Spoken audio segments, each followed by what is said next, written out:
Hey VC, what's up? It's me, yours truly. I am back to post a quick video here. This is going to be a response to the one and only the Vinyl Vault, Dave's 500 subscribers contest. He put up a video, I don't know if it was today or yesterday, kind of, just a reminder about his contest. And he showed the names, and I guess it slipped my mind, or I didn't get back to it. I haven't done a response. So I stopped everything I was doing right this moment to make a video response, to make sure I jumped on board of your contest, man, because I love having you here in the VC. It's been great getting to know you, your collection, your musical taste, all of that. Being able to partake in the excitement of the lotto gifts that you've been receiving and everything. That's been very cool to kind of see what's coming in and your excitement and appreciation behind it. So definitely want to make sure I jumped on board of your contest.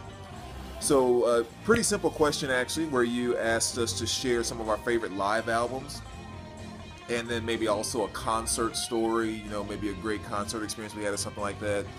I won't go into really a lot of detail about the concert experience because I've talked about it so many times in the VC, which was a little while ago when I saw Kiss. And I mean, it's just Kiss, You wanted the best, you got the best, boom. I mean, Kiss. So, so yeah, that was definitely probably my best concert experience. But as far as going into just some of my favorite live albums, which is kind of tough too, because I'm usually not a big fan of live albums. What I tend to find when it comes, maybe I should say, it doesn't take much for me to catch on to a piece of music. I don't have to sit back and really listen to it to see if I'm digging it or whatever. It's kind of like, as soon as I hear it, I kind of know or feel it. Now I can grow into it over time, but for the most part, it's usually something that just hits me in the song right away. And it can be the most, or I should say, it can be very subtle type things, or just, the way this one instrument is doing something, or the way this person is just continually hitting this one note. So sometimes when you translate that, over to a live performance, some of those things can get lost for me, because all of a sudden you're not doing that one note the way that made me love this song so much in the first place, and it could be something that small to make me not enjoy that song as much. So in that regard, I tend to not flock to live albums that much, because typically something is lost for me, just in general. I mean, sometimes it's the other way around too, which I'll kind of show here in a second. But these are a few of my favorites, and some of them I would just kind of refer to as live songs, not necessarily live albums, so to speak. But let me start here with Rust Never Sleeps by Neil Young. And mainly what I'm talking about here is the song My Hey Hey with Out of the Blue. Listen to that song, you kind of hear a little bit of the crowd in the beginning and towards the end, kind of cheering them on a little bit or whatever. But honestly, in my opinion, that might be the best live recording ever, because that's probably, in my mind, one of the most powerful rock and roll songs of all time. And we're talking about an acoustic, I don't know, that song just has so much to it. It's just that greatness of Neil Young just shining through or whatever. So, mainly talking about just that song on that particular album. Now, going on here too, I'm actually not 100% sure if this is an actual live recording or not, because I haven't really researched it, and I don't know that much about the history of the band, or especially this particular album. So maybe someone out there in the VC can tell me. But the song Rock and Roll Gypsy off of Hurricane Eyes, I mean, there's crowd interaction in the beginning, in the middle, and so forth. But I also kind of question if it was ever a live recording or just the way it was recorded and put together. So again, if someone knows, let me know. I just kind of assumed it was a live recording based on the crowd reaction stuff that was incorporated inside of the song.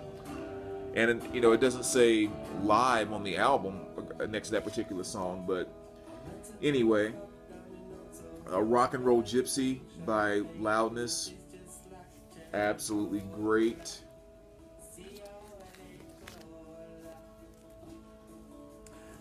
Now on to some albums that are, for sure live albums across the board. This is one of my favorites too, which is Lucinda Williams, Live at the Fillmore. A lot of great stuff happens at the Fillmore, I tell you. But very nice 3 LP set. You know, it pretty much takes most of her hits and they're performed live on a three album set. Her live performances are very clean, very, you know, I guess for lack of a better term, studio quality, if you will. And I guess that's kind of what I like about it is you still get in my mind, all the pluses that you get from the studio versions that you originally heard off the album. So very, very cool set there. Definitely one of my favorite live albums. John Coltrane, live at the Village Vanguard again. And of course also live at the Village Vanguard, the first album there. I mean, it's just, again, him doing his free jazz thing, and there's a number, of course, you can pick from Coltrane, but this is really, really good stuff there. So definitely one of my favorite live albums. Probably one of the, you know, song for song all the way through, my favorite live albums would be AC/DC Live. Got some, oh, okay. Saw that ring wear there. I thought it was on the album, but it's just on the sleeve. But yeah, AC/DC Live. Great album, top to bottom. You know, and this sounds every bit as good as the studio stuff, and kind of vice versa. So, you know, AC/DC does live very, very well. So great 2 LP set there. And of course, Ozzy Osbourne, tribute to Randy Rhoads. This is another great one too. That's weird. I wonder how come over there I'm getting all this ring wear on my sleeves, but it's not on the album, which is good, but huh. But anyway, yeah, you know, tribute to Randy Rhoads, or Randy Rhoads tribute, and this one I think is actually a lot better than most of the studio recordings of the same album, or same songs, I should say. It's just a lot more energy, I think. Randy Rhoads sounds a lot more, it's a little more raw, if you will, which I think just adds a lot to most of the songs on here. So this is definitely a huge plus on the live side. And another one here, Judas Priest. Oh, I'm sorry. Live in Japan.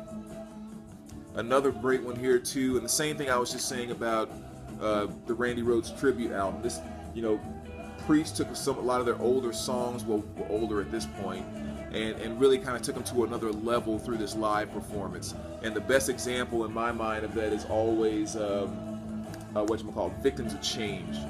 I mean, when you listen to the original album version on Wings, and then you compare it to the way they performed it here, I mean, the song just got like twice as heavy, and just, I don't know, again, that raw element just came into play more on this live performance. So definitely one of my favorite live albums there. Kind of another given classic. I mean, this is one too that, yeah, it's a classic performance, legendary performance. I definitely like it. It did justice to some of their, you know, their previous work or whatever.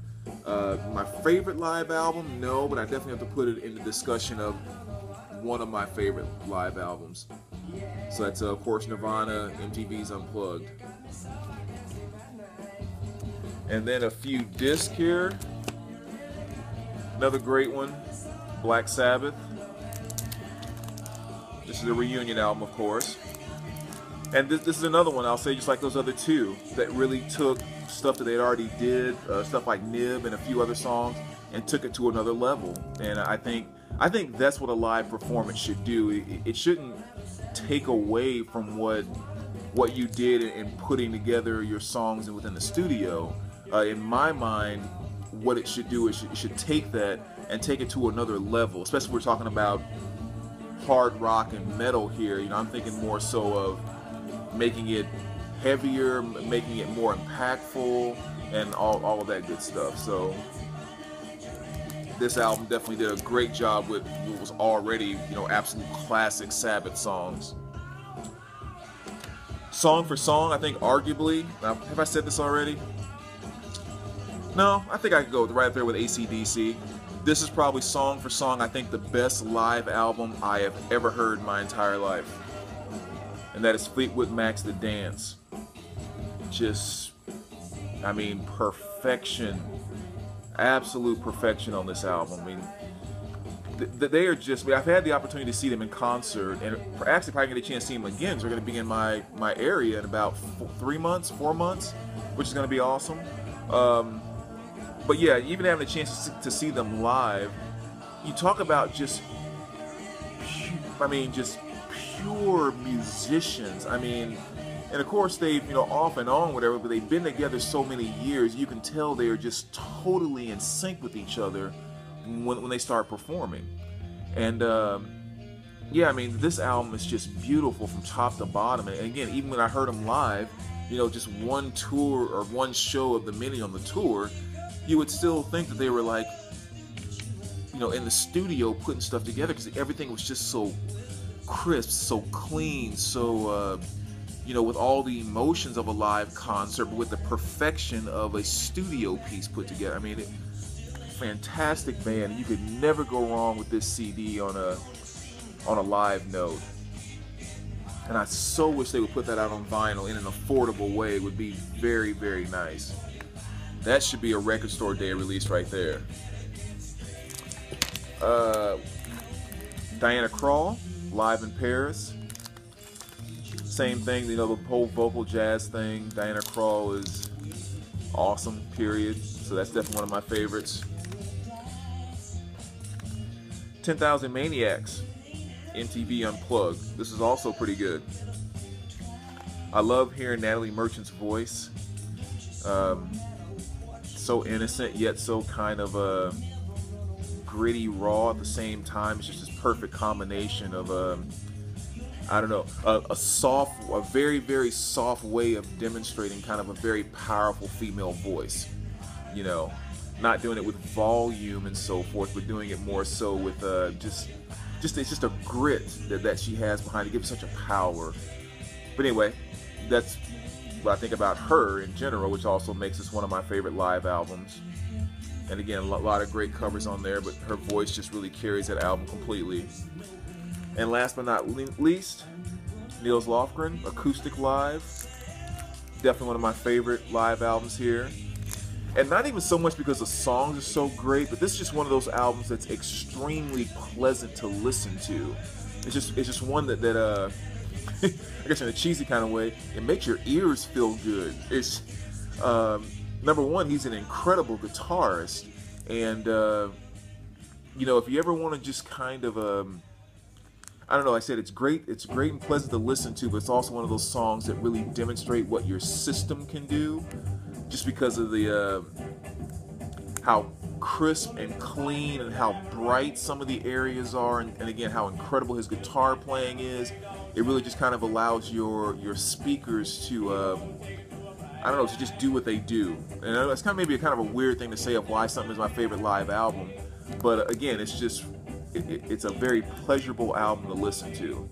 And of course, my favorite song off of here is Keith Don't Go, which is of course the acoustic version he did live, which is a fabulous song. If you have not heard that, make sure you check it out, because that guy can play. So anyway, Dave, there you go, man. So happy and glad I could be one of your 500 subs. Look forward to your 1,000 subs video.